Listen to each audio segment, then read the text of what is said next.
I was raised by my mom and my stepdad. Our Christian lives growing up were very inconsistent. We had a rock outside our house that said, as far as anybody knows, we are a nice, normal family. My biological dad was an alcoholic. So I was raised by my mom and my stepdad mostly. I saw my biological dad a little. But my mom had a lot of mental issues, dealt with a lot of stuff, struggled a lot. So we would go to church and we would be really good Christian people. And then other weeks she would have issues. My mom lived with a packed suitcase under her bed and suicide notes in her nightstand, and we knew that. When we were in high school, my sister and I would come home from school, and we lived at the bottom of a hill, and we would sit at the top of the hill, and we would wait until my dad got home from work so that we made sure no ambulance came, nothing crazy, nothing happened. We would go home. But my sister and I, when things go wrong and we're struggling with things, we sometimes say, I feel like I'm sitting at the top of the hill. I gave my heart to the Lord when I was 16, but because of the inconsistencies in the family, it didn't last very long. I got married and had 2 kids and got divorced.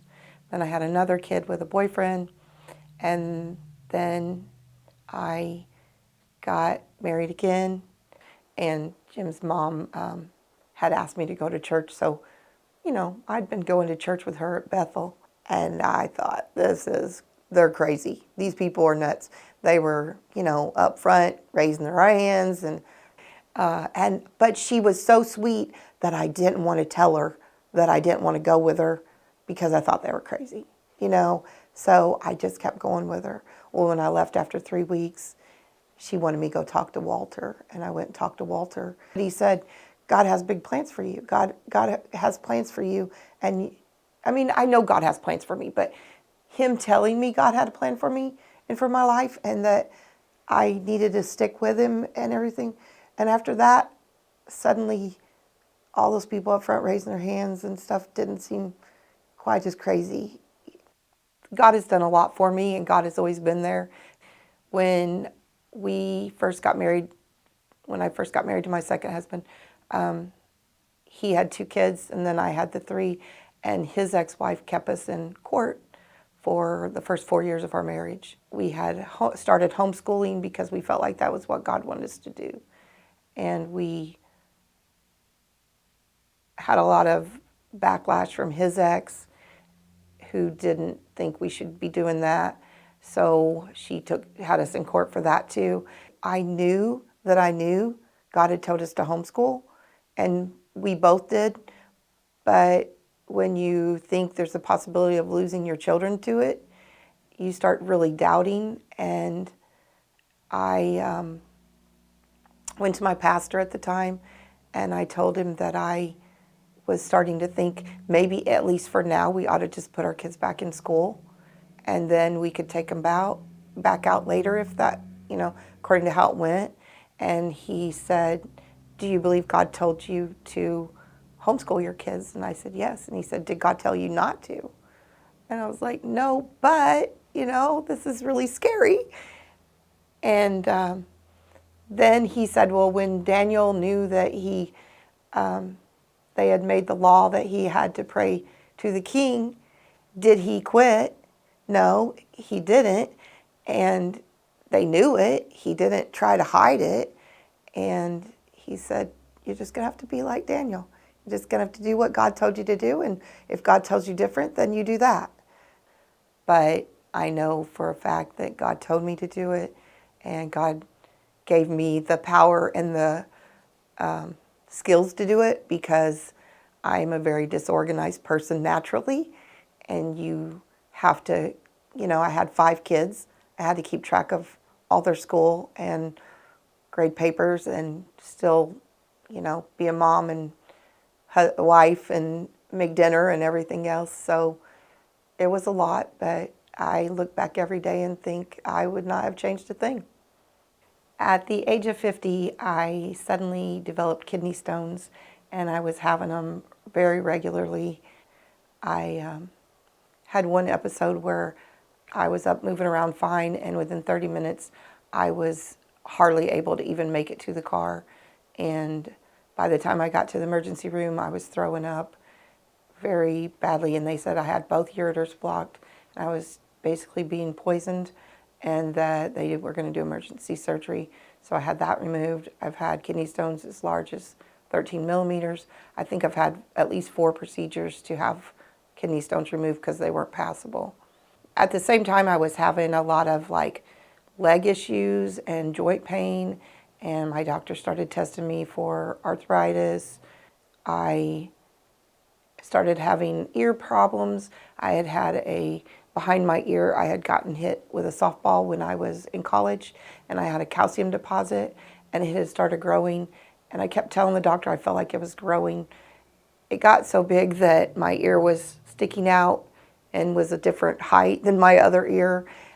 Ended up, I had a parathyroid that was messed up, and I was having too much calcium in my body.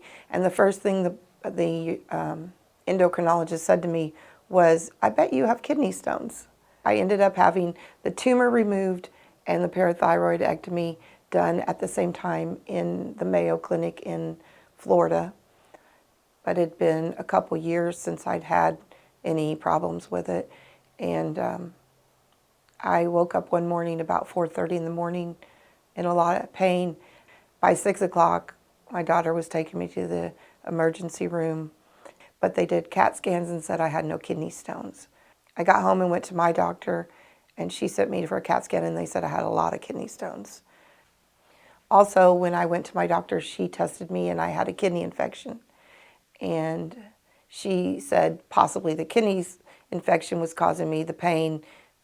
The stones were there, but it was the kidney infection that was giving me so much pain. We had an immersion service on Friday, but I was in too much pain to go, and so I didn't go to the immersion service. I had been to 3 immersion services, but 2 of them I had worked in the kitchen, so I had brought clothes and just never got in the water. So I believed it, but I don't know, there was always, I guess, a doubt. I think more of a doubt that why would God do it for me? No, I know God heals people. I mean, I truly believe all that, but I kind of felt like I probably wasn't a candidate for it, if you would say it that way, because I felt like, I don't know, I wasn't holy enough or worthy enough. But I felt like, God heals people because really godly people pray for them, or because they're a really godly person, or more holy because they have a better prayer life than me. So I went to church on Sunday morning, the following Sunday morning, and I was in a lot of pain, and my husband kept saying, maybe we should just go home, but I wanted to stay. And 2 people were being baptized after church, and I kind of wanted to stay for that. And somebody said, you should just get in the water. And I thought, well, I'm here, why not? So that's what I did. I got in the water. I hardly could get up those stairs. I genuinely, walking up those stairs, thought, I don't think I can do this. But I got in the water and was prayed for. And I went under the water and came up. And I was satisfied because I wasn't in any pain. I was achy, but I didn't have the pain like I'd had, the severe pain. So I was like, I think I'm good. And Jason asked me, is it gone? And I was like, well, it's a lot better. And he's like, no, that's not good enough. We're going to get rid of this. God's going to take care of it. And so we prayed for me again. And I went under again. And when I came up, I was pain-free. And I was able to move, bend, kick my legs, everything.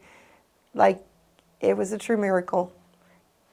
So I went back to my regular doctor because I already had an appointment scheduled, and she said that she didn't think I was healed, that I probably still had some urinary tract infection, or kidney infection, even though it didn't show. So they would do a culture and double check. And so when the culture came back from the kidney infection, it was negative. So it was confirmed that I was healed from the kidney infection, and I believe God healed me from the kidney stones. I realized that God would do it for me just the same as anybody else because He calls me His daughter. I'm His child, and He loves me that much.